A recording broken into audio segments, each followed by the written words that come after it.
Hey everyone, I'm Dave Sandell. And I'm Caleb Gardner. And this is the Best Album For podcast, a podcast where we talk about the best album for burying a body with your friends.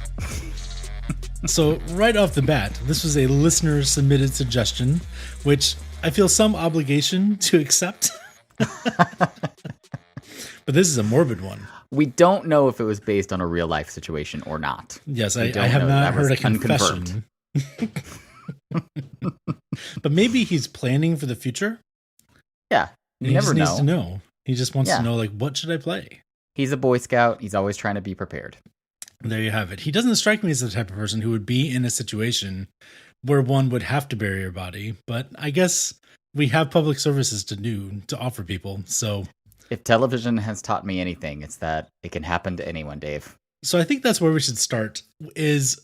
I think my whole imagination of this process is Goodfellas. It's burying Billy Bats in Goodfellas, which there's not even music playing underneath that. Like there's kind of music around that scene, but there's not music while they're actually doing it. But in my head, it's like all like the Shangri-Las and like, you know, old school, like, I don't know what the right word is here, but kind of retro music. And then I have sort of this Quentin Tarantino thing in my head of like, should we go with something that's completely like chaotic and like far removed from this situation? Like, should we be doing something upbeat and poppy and exciting because that's what Quentin Tarantino would do? Yeah. Just make it completely like stand out as part of the scene instead of like kind of fading into the background.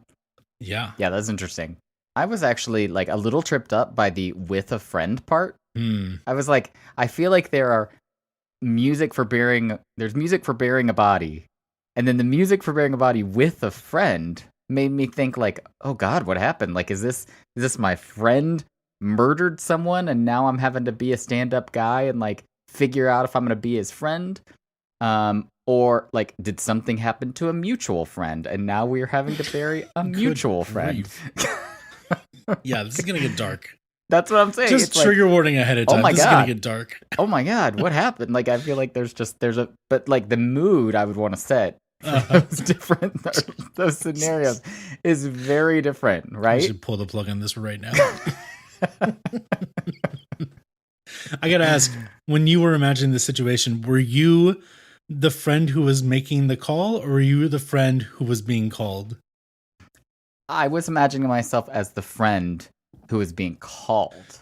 Same. So like, my friend needs to bury a body. I get a call in the middle of the night, and Dave says something terrible has happened. Not Dave. Somebody else. Dave. Obviously, I'm imagining you. Oh, come on. So I was the one who was... But in this scenario of yours, I'm the one who's calling you, but you get to pick the music?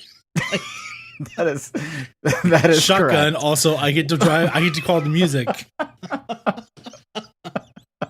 Okay, brother. Fine. I'll help you, but I get to control the radio.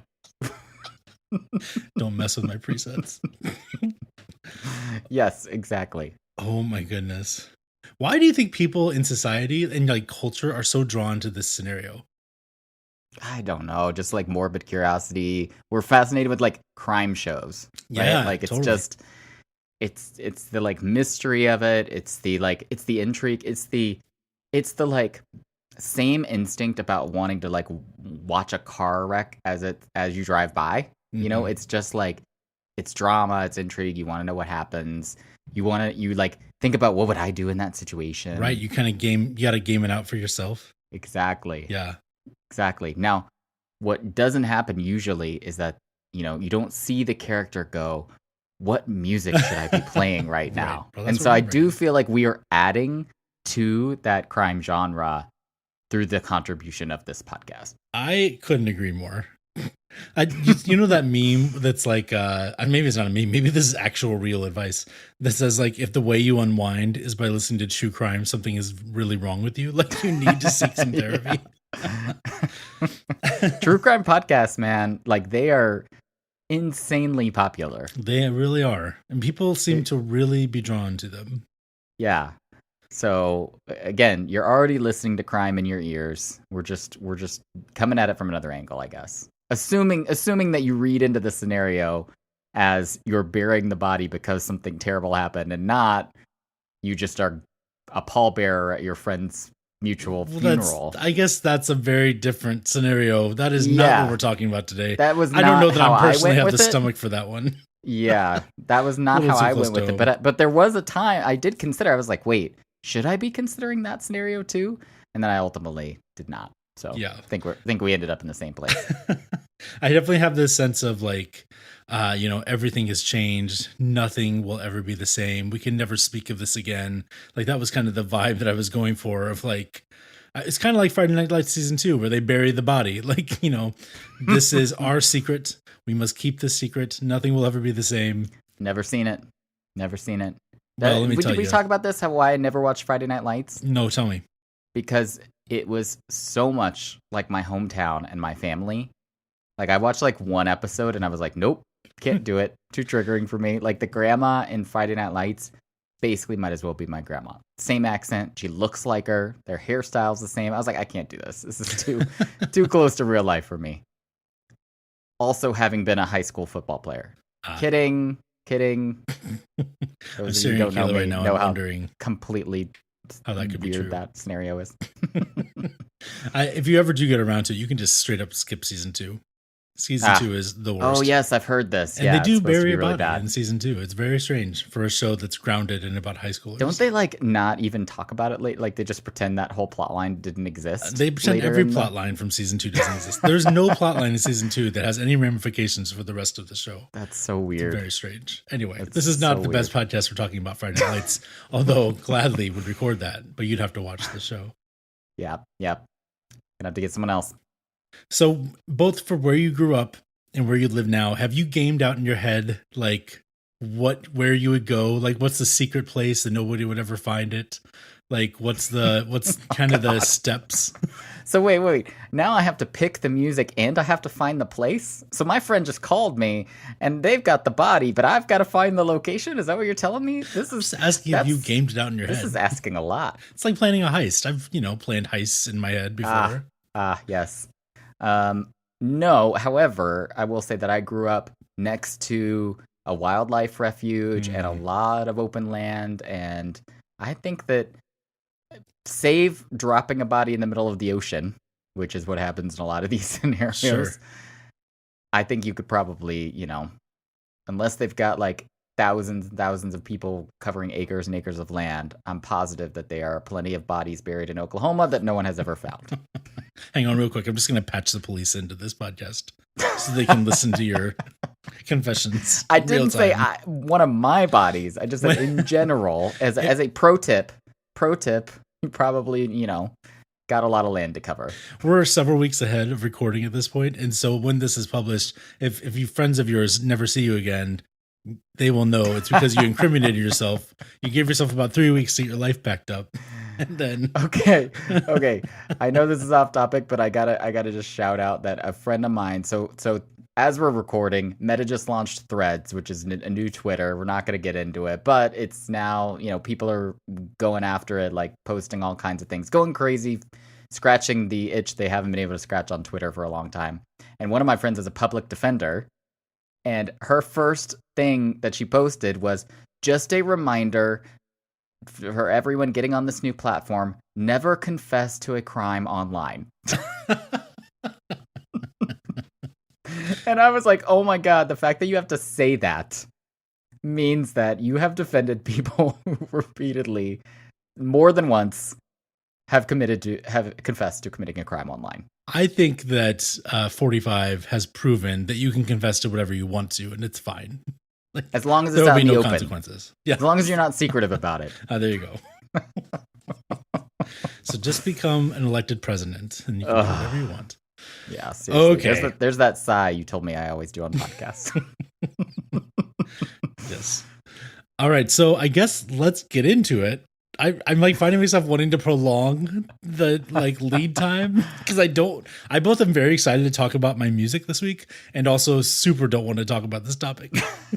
I feel like this is like the peyote one all over again. Yeah. So, like all of my friends will be like, who are you? Like what is wrong with you? Oh, I mean, wouldn't you be more concerned if they were like, yeah, that sounds right? I guess that's accurate. I think I'll be most concerned if this is our most downloaded episode so far. Yeah. Like, oh boy, really hit a nerve here. Good Oh, crossover maybe, appeal. yeah. SEO value. I don't know. Yeah, Serial will be contacting us soon to plan their future soundtracks. Exactly. All right, buddy. So I guess I got nothing left to ask except for what is the music that you would choose if you were burying a body with your friend? So again, I went a couple of different ways with this. I was the with a friend part really caught me. I was like, how good of a friend am I being in this situation, or how outside the law am I? And I was obviously you're gonna want something dark, but there's so many different versions of dark. I think there's like dark and secretive. There's dark and kind of more electronic. There's dark and metal. I ended up going with something I think that was a little bit unexpected, and that is Randy Newman's "You've Got a Friend in Me." You've got a friend in me. You've got a friend in me. What would Quentin Tarantino do? Just kidding. My pick, you and I were texting about this and whether or not this is the right call for this, because I love Deftones, and I went with their 2010 album Diamond Eyes.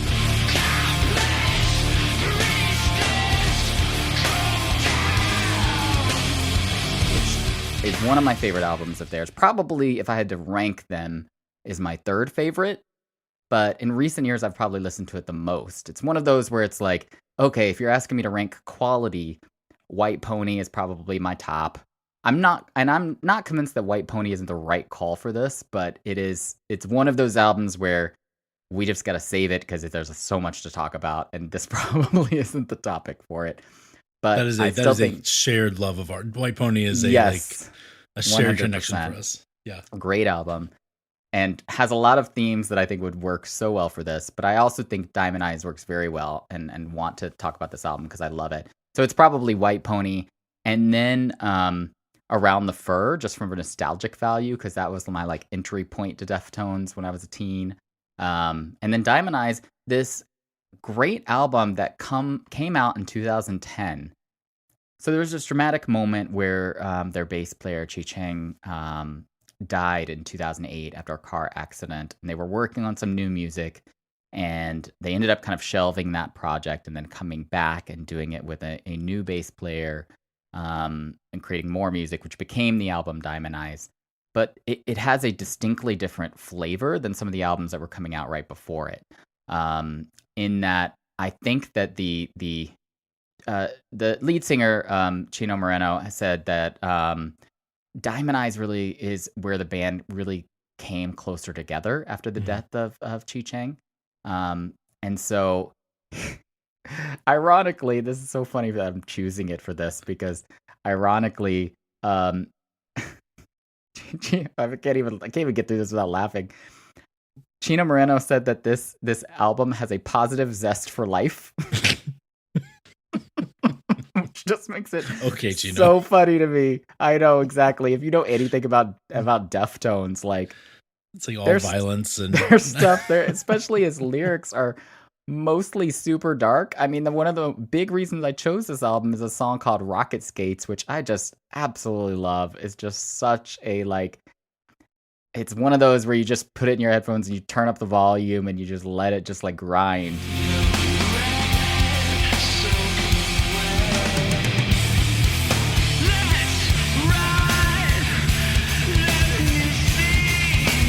But the main refrain is, "You'll be red, soaking wet, and I'll be right next to you." And then he screams guns, razors, knives. Real zest for life. Positive zest for life. But I thought, "You'll be red, soaking wet, I'll be right next to you." I'll be right next to you is the friend. I'm the friend right next to you. You're red, soaking wet, and I'm just standing right next to you. I like it. Watching, right? Supervising. Put it over there. The other thing I want to say about Rocket Skates, you got to listen to this, because it's just a wild, fun, crazy track. Is Chino Moreno does this thing where he's screaming guns, razors, knives, and he's got this great growl that's pretty, famous that he brings out in Deftones songs ever. But then after he screams that, after each refrain, he goes, "Woo!"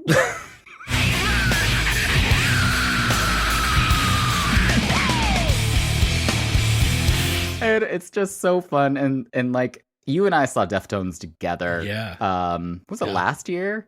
Yeah. And Yep. that was my first time seeing them live, and I've been a fan. And like, I mean, Deftones is one of those bands that I loved when I was a teen, and not a lot of the bands that I loved as a teen have really survived in my rotation.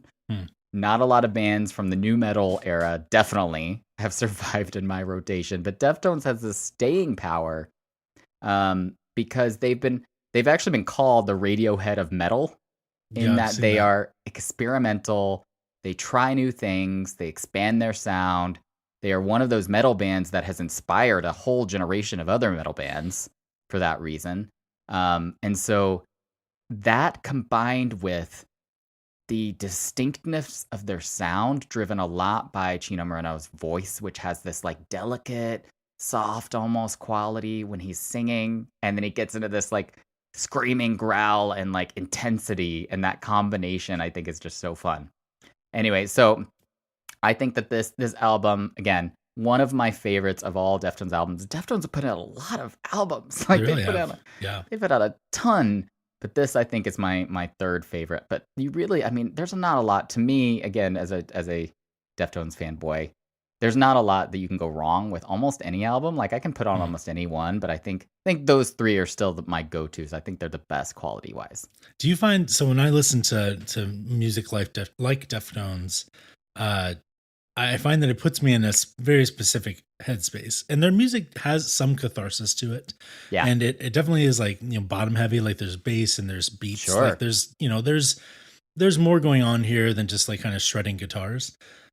And when I listen to this music, I am just like amped up and adrenaline and, ready to conquer whatever needs to be conquered in that moment. Like this is great workout music. This is great. Yeah. Like I just need to like let off some steam music.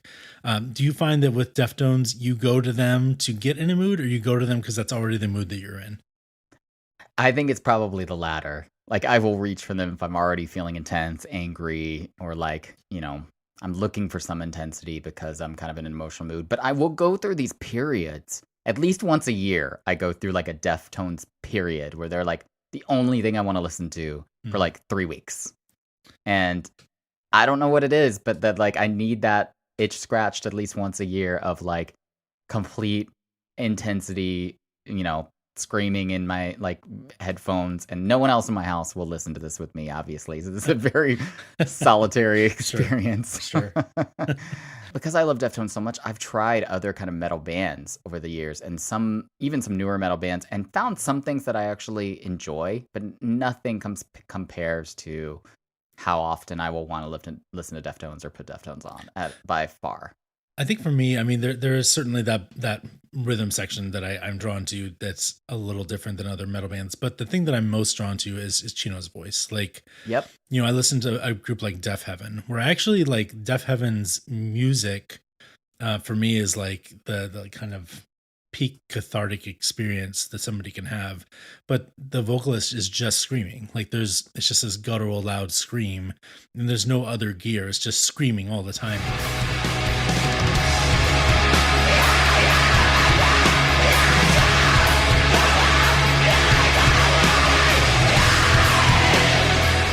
That I can't really like, it's a choice, like I'm not, I don't have, an ear for how do we separate the screaming, or I don't know, people who are really into metal music must love it, like must love people screaming at them in their headphones for some time. And for me, that is, I don't know, maybe a little PTSD. Like, I don't know what it is exactly, but I just like can't get there.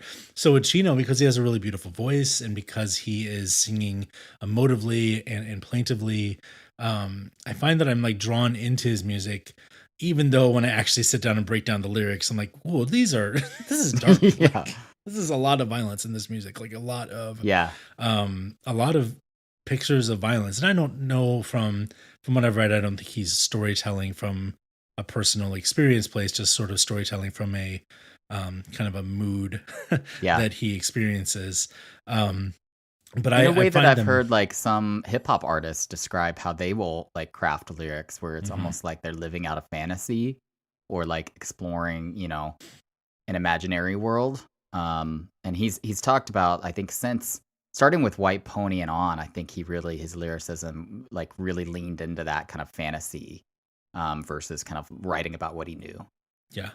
I was so grateful to go to that concert with you because it was this like shared effervescent experience of everybody in the crowd was rocking out, and it gave us permission to rock out, and us rocking out gave other people permission to rock out. And so, finally I'm in a place where everybody wants to listen to Deftones as loud as we can and kind of headbang as much as we can. And that feels a little silly. Like I guess when I was like young, much younger, having sort of a solo like rock out experience in my car or whatever felt more exciting or cathartic, and now it feels a little like, I don't know, silly is probably the wrong word, but it's like a cousin of silly. But in that space, I just got to fully embrace the silliness of it. And like this is all the music that I was terrified of when I was a kid. This like kind of loud, crunchy, screamy, guttural music that I was really drawn to as well. And I find that now that I'm older, it all feels a little like over the top and whatever. But then when I'm when I'm experiencing it live, it really comes together for me because I get to just like give myself over to it for a little bit. And just have a lot of fun. There's so I think there's an uncanny valley of hardcore music. Follow me for just a second. Okay. In that, and I think this is true of metal. I think it's true of rap. I think it's probably true for a few other genres where at some point you were trying to be so hardcore and so serious that you're like, this is comical. Like, what are you even talking? You know what I mean? Like, it's just like you can't even take it seriously anymore because you were taking yourself so seriously. But past that, when artists can get like a place with hardcore themes and hardcore sounds, and to where they can have a playfulness with it, and they can marry that hardcoreness with with saying woo right after, or Kendrick can talk about some super hard, like really hard themes, but also clearly be having fun. Do you know what I mean? Like there's artists that kind of transcend the genre and also just kind of look back at it and say like, we don't really need to take ourselves this seriously. I think do the best at that. Like those are, at least for me, I should speak very personally, like at least for me, those are the artists that I'm attracted to in those genres that are a little heavier and a little more serious. Because I agree, I'm not really attracted to the ones that just scream all the time. Like I can't. I remember there's a few albums that got really great reviews, and I'll put them on, and the first 2 minutes are nothing but screaming. I'm like, nope, I just can't do it. Like it's too much. Well, it's interesting because I love that loud guitar. I mean, I'm a shoegaze guy. Like I love that loud guitar experience, and certainly the loud drums. Like I look at Stereogum a lot, and Stereogum recommends a lot of metal albums. I don't know if they have just one person on their staff that loves it, or if multiple people on their staff have decided that metal is one of our main genres, but they recommend a lot of metal music. And every time I'm like, oh, this is cool. And then somebody starts screaming. I'm like, yeah. All right, well done there. It's actually interesting to me because in going back to the Deftones, they bury Chino's voice in the mix a little bit more than other bands. Like I don't think that his voice is the main. It's definitely not the thing up front. Like the guitars and the drums are often louder than his vocals, and his vocals kind of exist in this sort of ethereal place where they kind of float in and out of the music just as another instrument. And that's kind of cliche to say, but I think it's true for Deftones. Like that's what they're aiming for sure. Yeah, I think so as well. I've heard him talk about White Pony and saying like they had a sound in their mind that they couldn't quite nail in the studio, and then on White Pony they finally figured it out. And what I hear going from Round to Fur and Adrenaline to White Pony is that bottom heavy sound, that the crispness of the guitars, and then Chino's voice being a little bit more buried, and I think that's really, really interesting. Yeah, it works. I think it works. And their screaming is like not all the time. Like it's like it's applied as a part of their sound, but it's not leaned on too heavily. Especially, maybe you would argue like in Adrenaline or Around the Fur when they were really like coming up and all the bands were trying to scream at everything, right? I think in White Pony they got the balance of that right too. So you get in the car and you put on Deftones. Yep. And what's the mood? What's the mood in the car as you're on Zest the way? for life, obviously. Oh my goodness. That's why we go to the Deftones. Yeah. I mean, it has to be listened to loudly. Like it's one of those where you need some catharsis. I think you said it earlier. Like you need some like just super loud, screamy kind of like cathartic music. And sometimes I think I'd put it on at times where I am feeling particularly dissonant with my surroundings. Like I'm either getting kind of frustrated with work or with home life or whatever. Like I'm feeling a little bit where that dissonant feeling turns into a little bit of a feeling of rebelliousness. Like that's kind of where Deftones meets me, I think. When you listen to that type of music in that type of emotional setting, do you find that it helps you get back to groundedness, or does it pull you further away, like further into your own, like maybe pity party is the wrong word here, but your own kind of self-righteous BS? I honestly don't think it does either. I think it just meets me there. Yeah. Okay. And then like, I feel like I end up pulling myself out of it later, like I don't know that it necessarily like influences me one way or the other. This is like something about music that I've thought about a lot over the years is like, I do tend to listen to music that resonates with my current mood versus like trying to use it to force me into another mood. But I've found that the other one just doesn't work. So I might as well just kind of lean into where I'm at. Yeah. So I went through a pretty intense nu metal phase, just like a lot of people my age, a lot of guys my age, I should say. Yes. And, I was really into Korn. And I actually think Korn is a pretty cool band still. Like they're doing things sonically that are just interesting enough that I can stick with them, 30 years later. When I go back and listen to Limp Bizkit, it's just all like nightmare fuel. Like so what? Why was I so into this? Like, I don't understand. Same. I don't understand the appeal now. Like I go listen to like Kid Rock. I had the best live experience with Kid Rock. Have I ever told you this? Did you? We went to a festival where Kid Rock was headlining on the back of whatever album Bawa Da Ba was on. Yeah. And I have no idea what that album's called. That's weird. I have a lot of nerd geekery in my head. I have no sense of You've intentionally tried to expunge that from your memory. But about maybe a song, maybe just one or two songs into the set, his guitarist broke his leg or broke his something. Whoa. And I assumed that the concert was over. But instead, they bring out, do you remember Buck Cherry? Yeah. So they bring out Buck Cherry's guitarist because they were on the festival. They were playing the festival too. They bring out Buck Cherry's guitarist, and they just played like Creedence covers the rest of the night, and it was great. It was such a great experience. It's like, I get to just listen to Kid Rock do Creedence covers. I'm here for that. That sounds fun. That was probably a better concert than the original one, anyway. I think so. It definitely made for a better hour and a half long set. Like I don't really understand how he was going to fill that set. Anyway, I'm getting really distracted here in Kid Rock. What I was trying to say was, when I look at my my 90s, late 90s nu metal stuff, I was definitely going for self-righteousness. Like I was definitely using that music to fuel more anger and fuel more like I'm angry at the world and everybody. I've been, what's the word, taken advantage of, or like a good teenager should. I mean, absolutely.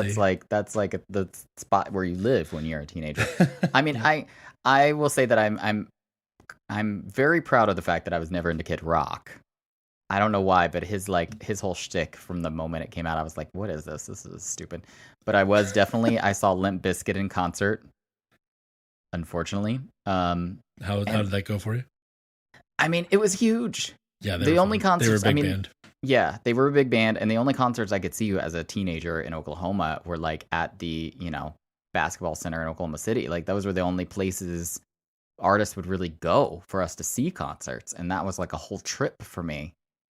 So I do have the unfortunate history of having gone out of my way to see Limp Bizkit in concert when I was 17 or whenever that was. Sure. But Korn, I think I loved more, and Deftones I definitely loved more. Yeah. I do agree Korn was like more experimental, more interesting. But now even when I go back and listen to Korn albums, I'm like, why did I think this was so deep? Yeah, that's fair. I'm like, what are they even talking about?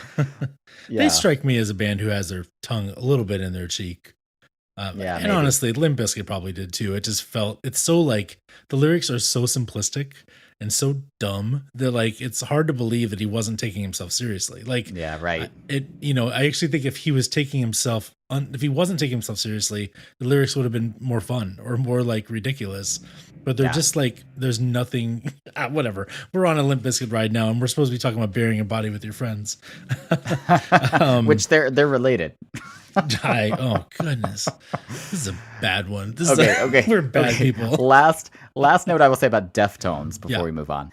At that concert, it was just so apparent how much fun they were having. Like they were still 20 plus years in, playing their music for people who were in love with them as a band, having a blast. I mean, Chino in the audience would, like, how many times did he just go, thank you all so much? Like, he was still just so grateful to be there. And I love that about artists. They're just like still enjoying their work so far in, playing the same songs every year, but just loving it, you know?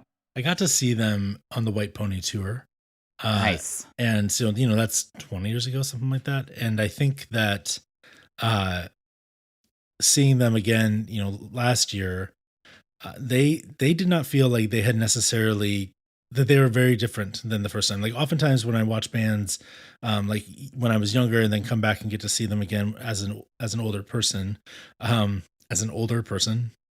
I get to see them again in my 40s. I experience like they've become better musicians, but they've lost some of their like youthful zip. Yeah. Like it's the youthful like emotions and energy that really propelled their music isn't there. I think about like 311. Like I've weirdly seen 311 a million times. That's very just because weird. I have like two of my closest friends love 311, and so we've just been to a lot of 311 concerts together. How random. I like 311. I don't think ill of them. I just think that a lot of their music sounds the same. Yeah. But I've just happened to see them a lot, and they strike me now as grown-ups pretending to be kids. Whereas, when I watched Deftones back then and now, they just seemed like they were solid musicians who were putting on a professional show. I mean, Chino, now comes out in like not, if not a suit and tie, at least like a suit. Like he's really like dressed up, and they just sound as like youthful and alive as ever, and they are really good musicians. So if you ever get a chance to see them, they're pretty cool. Even if you don't like this type of music, it's a fun show. Yeah, so much fun. And I probably wouldn't pick it to bury a body with a friend just because it's it's so high energy. It's so like, I don't think I'm happy to be there. I want to move on to my pick. I don't think that I'm happy to be burying a body with my friend at any point. Okay, look. I think that we can find levity in any situation. But also they're not all their songs are happy-go-lucky and like reaching for a zest for life. That's just There's some of them definitely are some pretty darker ones with like some more atmospheric kind of, It's true. Anyway. But you're putting on rocket skates, buddy. Anyway. Yes. I think as I was working through this, that's trying to drown out activity- the sound of the police sirens mostly. Actually. Oh, goodness gracious. We're on it. So we should probably do a high-speed chase at some point to follow that. Oh, that's a good one. All right. So I think as I was thinking through this mental exercise, you need to say like cool and collected because this is a delicate situation. But you also need something a little sinister because what you're doing is stomach churning and does not feel good. Like you are fully doing something that is a little untethered from a daily experience. And so I wanted to go with something that was going to be like sinister but grounded. Something that would allow me to get in that car with my friend and like, again, like look at each other and say like, this is not okay. Nothing's ever going to be the same. We can never tell anybody this. We just need to get through this and make it out the other side. And so I went with 1995's To Bring You My Love by PJ Harvey. Bring you my love. which was released the same year as Mariah Carey's Daydream. This is a big year for best album for. I actually think that, and before I get into my reasons for this, I actually think this is one of the best albums ever made. Certainly one of the best albums of the last 30 years. I think it deserves to be considered alongside like OK Computer and Loveless and Slanted and Enchanted, as like the greatest albums of not only the 90s, but of all time. And I don't think it gets as due as that. Like, are people still discovering PJ Harvey, or is she Not kind of that I been know lost of. to time? I kind of, I mean, obviously, like, people like you and me know of PJ Harvey, of course, but like, I do feel like you're right that she wasn't even that on my radar in the mid 90s because it was just so drowned out by everything that had, like, I feel like 94, 95, 96 were such big music years. Sure. So like, especially for me, again, kid growing up in small town Oklahoma, how does someone like PJ Harvey break through the, MTV-ness of what was popular? Yeah. No, that's real. I mean, I remember she kind of had a one kind of hit song with Down by the Water, which is amongst the reasons that I chose this album. And it's a really cool song. Like, has this like beefy organ line that just immediately pulls you in. That blue-eyed girl, she said no more. But it's a dark song. Like, when I was first thinking through what I was going to choose here, I immediately went to like murder ballads, like, Tom Waits and Nick Cave, and just thinking through like who are the artists where they're just singing about like David Lynch style like murder and like Cash. telling stories about that. Johnny Cash, and I think PJ Harvey, she's been so influenced by a lot of those musicians, and friends with them, and I think dated Nick Cave for a period. Her music has that murder ballad thing going on. A lot of her lyrics are really dark. I actually read that there was a moment when she was making the album Is This Desire, where she had this kind of awakening, reading or listening back to her performance of one of the songs on that record and realizing like, oh, this is dark. Like, I don't know if this is okay. This is really dark. And she's definitely like playing with lots of different things. And she's talked time and time again about how she is not, this is not autobiographical in any meaning of the word. Like, there is no truth to any of these songs as far as their content. But she does seem to be playing with a lot of really interesting ideas, and kind of like doing this soul searching for herself of like, what is in people's hearts when you go to the darkest places. And I think that's really interesting, like, place to explore in songs and in books. Yeah. And I think it's part of what draws people into this experience of when we kind of let our basest urges, kind of like flourish in our imagination for just a moment. There's a lot of really interesting things that come up that's just like kind of inside of us, apparently waiting to come out.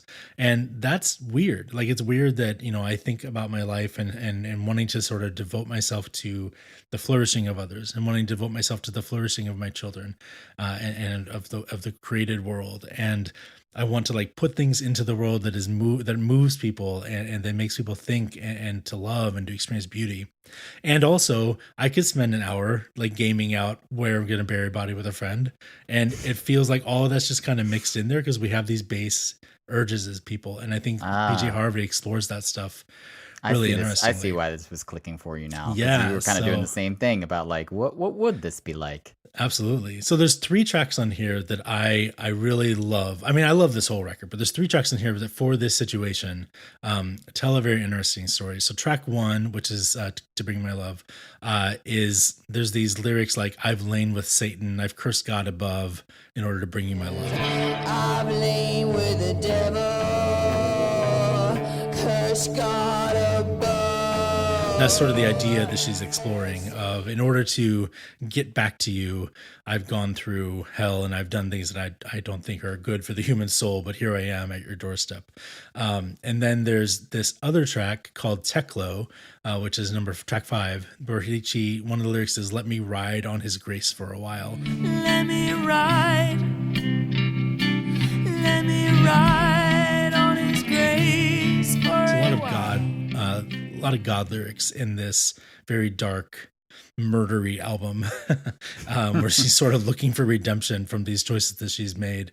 And the way that she sings is she has this like really gorgeous like tenor voice that kind of rattles and rasps. And she, if you've listened to some of her older stuff like Rid of Me or Dry, like she uses her voice to great effect, just like getting really guttural. And it's not like a lot of the bands that we like, it's not a voice that would like, you wouldn't play it at a choral concert.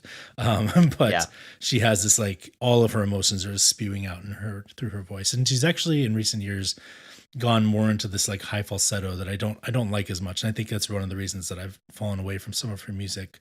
Interesting. Including she has a new record that just came out that I wanted to like, but it's just she's in her falsetto too much. But the other track, the track that is most important to me here, is a track called Working for the Man. Do you know Working for the Man? No. So I'm going to play it right now for people. I'm just working. So it is like slinky and sultry, and there's like this really cool bass line that's going through it, and it's kind of calm and reserved. It feels like the type of song you would play while you're driving down a highway where the like sky is blood red and you're doing something unseemly. And then the way that she pipes in her vocals, I don't totally know how she gets this effect, but the way she pipes in her vocals sounds like they're coming from the trunk of the car.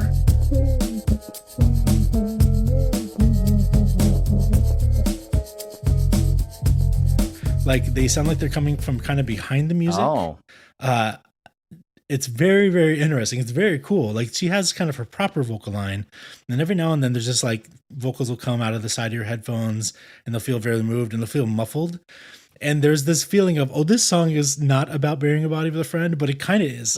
Like it's kind of feels that like. That sounds like the song for burying what you thought was a dead body with your friend, but well, actually they're still alive. Again, Billy Bats is my model for burying a body, and he was not. He needed to be. Well, anyway, you can watch Goodfellas. I don't need to explain the plot of Goodfellas to you. But anyway, I just really, really dig this album. It is. She's kind of got this untethered soul, like fighting for humanity thing going on, and I hope people rediscover her because, people like keep discovering Joni Mitchell. It seems like they keep discovering, like the great female songwriters of all time, and PJ Harvey deserves to be in every conversation like that, and not just female vocalists or female writers, like any musician. And I'm a little bummed that she's getting lost of time. So I'm going to do my little part here to say PJ Harvey easily, this album is easily in my top 50. It's probably within my top 30. Wow. I remember, hearing this as a kid. So Down by the Water came out and there was a video for it. And I think it was on some kind of sampler CD that I got. And it's just so weird and cool. And that bass line is so beefy. And she's like she's just got a different vibe than all the other like female artists back then. It sounded really cool, and I was really drawn into it. And I remember getting this probably from like BMG or Columbia House or something. I doubt, or maybe even Weird Harold's. Maybe I bought a used copy at some point, and just playing like song after song where she's doing different things in every song, and every song is so cool. This is a masterpiece of an album. It's funny because when you sent this to me, and I was like, oh, I haven't actually spent a lot of time with PJ Harvey. And this is my opportunity to do it because David's picking this album. And I mean, from the minute I put it on, I was like, oh, I'm back in the 90s. All right. Yeah. Like it was just like immediately that sound. And I mean, so into it. And what's funny is that I feel like that sound has resurged in so many ways with so many artists, like recently, that I do feel like she does owe a lot, in terms of that heritage to, contributing to that sound in a way that she probably doesn't get credit for, because patriarchy, I guess. But, but I mean, I was immediately like putting this into the category mentally with, Melancholy or Nirvana, or I was just like, oh my God. Yeah. Right. Let's just slot that right in. Yes. Awesome. So she produced her first couple of records. I don't know if both of them were with Steve Albini. Probably just the second one was. Do you know Steve Albini? No. He's this legendary producer who made a bunch of records that you love, In Utero and the Pixies records and some of the Breeders records. And he produced at least Rid of Me. And his whole thing is like, I just want to record you in your rawest form and like capture what it's like to listen to you play by yourself in this studio without any flourishes. And so her first couple records sound very like, it's not just her, she's part of like a trio, but it sounds very much like you're just catching this person singing on the corner as loudly and as emotively as you can. But then the third record, she actually starts working with Flood. Do you know Flood? No. So Flood was the producer for like U2 and Smashing Pumpkins, Melancholy. How do you know all these producers? It's just like, dude, producers matter, man. The encyclopedia of knowledge that you producers have, matter. Not just about the music, but about like all the background story of the music it continues to amaze. Well, because here's what you can find me out. And amazes our listeners. You can find. I appreciate that. You can follow these threads. Like people work with producers to try to capture something somebody else had. Totally. You can just follow their careers. I don't think there's anything about Flood's production on To Bring You My Love that is reminiscent necessarily of Melancholy, but you can definitely tell that there's a hand. Like, I mean, clearly PJ Harvey is the solo songwriter here. Like she is, her demos sound as cool as anything that ends up in the end result. But he's sort of got like a little guiding hand on the steering wheel as a producer, and he's bringing in some beefiness to her sound that feels like the 90s, and is probably a sound that I really, really miss. Like I love 3 or 4 of her records I really love. She's got one called Stories from the City, Stories from the Sea that you should listen to. I think that's probably my favorite, like just put it onto the background PJ Harvey record. Okay. Like it's one that your family will listen to with you.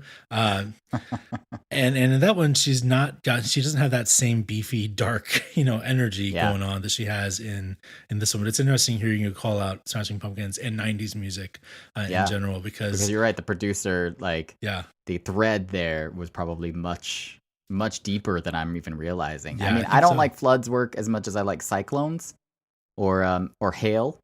But I see what you're doing here, and it's lost on me because I'm trying to imagine: are those real producers? I don't think so. No, I'm so gullible.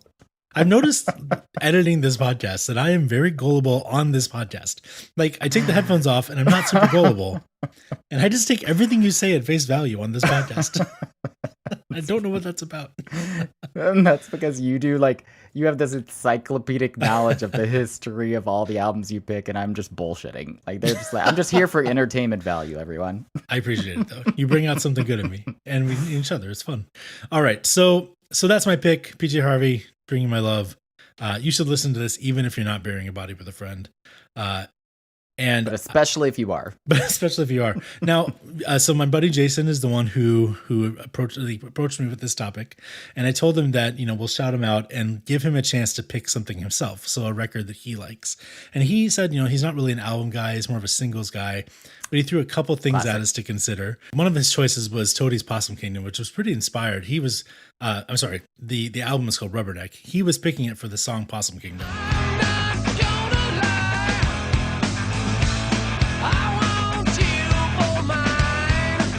That actual whole album still has a lot of that same like murder ballad like violence thematically. It was a great pick. The other ones he picked were Patsy Cline, specifically for Crazy and Walking at Midnight, and then Johnny Cash's Live at Folsom. I think those are rock solid choices for like building a playlist.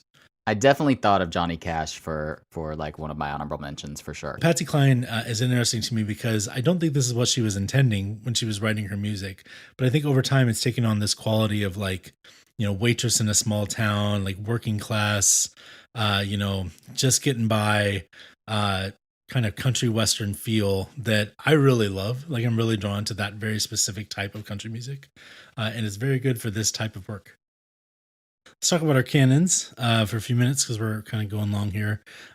So we have 2 albums. I think that my ultimate question for you is how many Deftones albums will be in your canon by the end of this project? I don't know. I think this one deserves to make it into my personal canon at least. I don't know if it would be in our shared canon, but I love this album. And whenever I've listened to something a lot, whenever I can listen to it back and forth and not have to skip any tracks, to me that is a pretty clear canon indicator, and Diamond Eyes is it for me.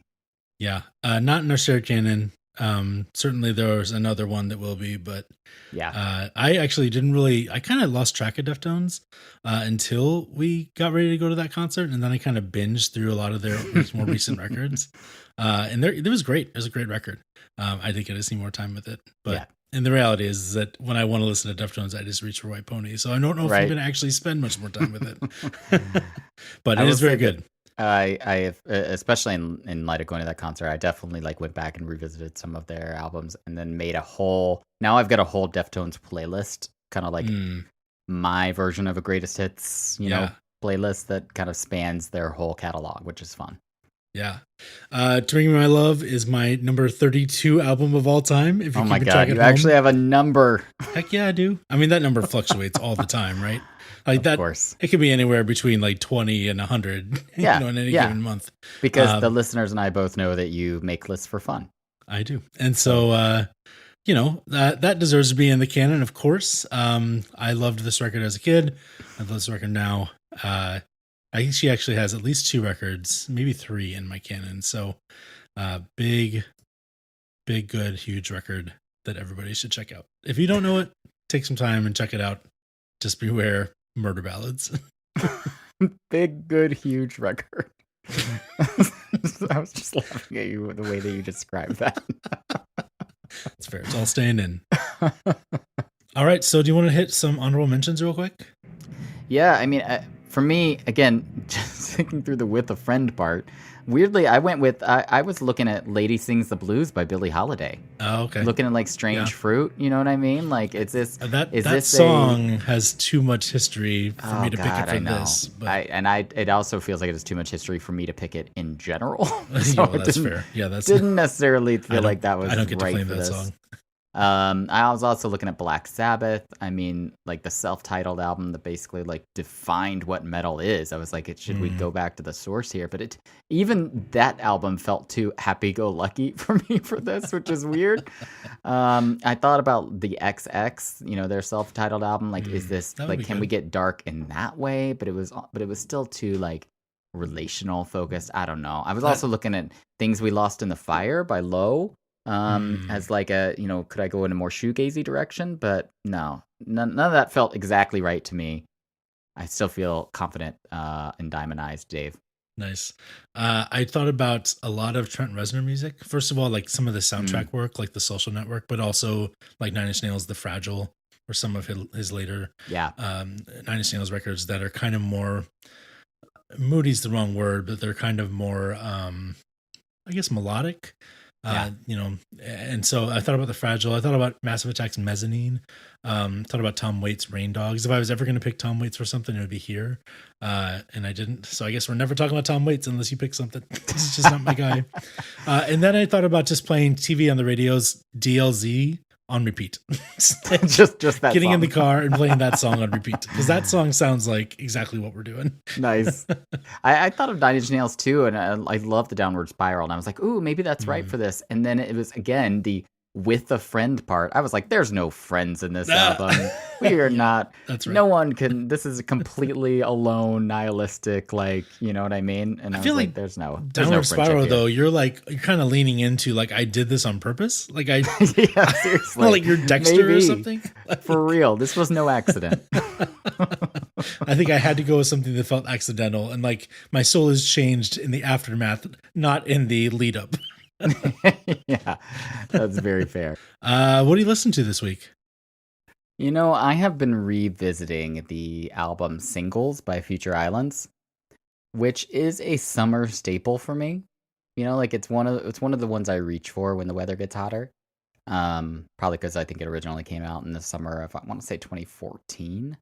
And it's just a fun lighthearted record.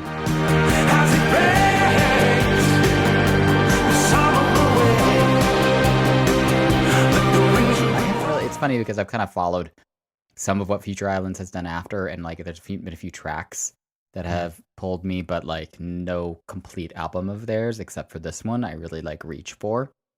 But it just has that perfect mix of kind of like strange electronic, that combo of the synths and electronic bass lines and the growl of Jay Garrett Walmer's the lead singer is just, I don't know, it works for me in this album especially, and for this summer especially. So if you have not listened to this album, definitely recommended summer listen.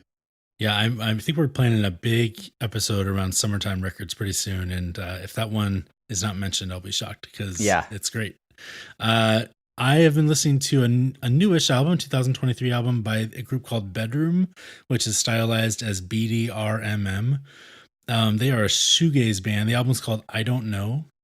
They're a shoegaze band from the UK, and they I thought that the first half of this album has so much great songcraft that it kind of rose above other shoegaze bands. You'll like it. It's got kind of that beach house, slow dive vibe. The one thing I'll say is that about halfway through the album, I was kind of ready to, I felt like we were kind of getting into the sameness track after track. So I don't know if this one was going to like land on my end of the year, but the first several songs are really, really good. When you're looking for them, look for BDRMM. But I know it's pronounced Bedroom. That's just stylized, annoyingly, for their SEO. But anyway, the album's called I Don't Know. Alps, Be Careful. And then especially this song called It's Just a Bit of Blood.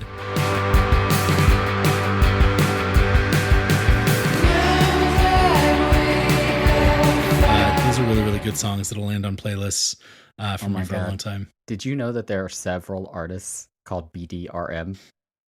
No. I went to Apple Music to try to find this artist, and there's like several why are of there these. so many? I was like, what? Oh, because they're all bedroom musicians. Yeah.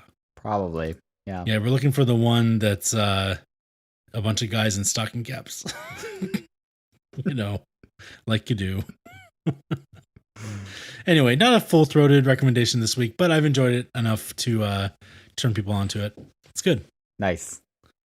All right, next week we're finally doing our Running from Zombies episodes. You guys can look forward to that. If you have any feedback on our choices for best album for Burying a Body with a Friend, I think save it. I don't think we want to know it. Unless you want to have an hour-long conversation about what it says about you, that is your pick. I just want to say that if a zombie apocalypse actually does happen, that you will probably need to reach for this album several times because, if mainstream media has taught us anything, you'd probably be burying several of your friends. And apologies in advance. This episode was a mistake. I want to apologize to everyone, but I hope you enjoyed it. I kind of enjoyed it. Good times. All right, buddy. I'll see you next week. All right, bye.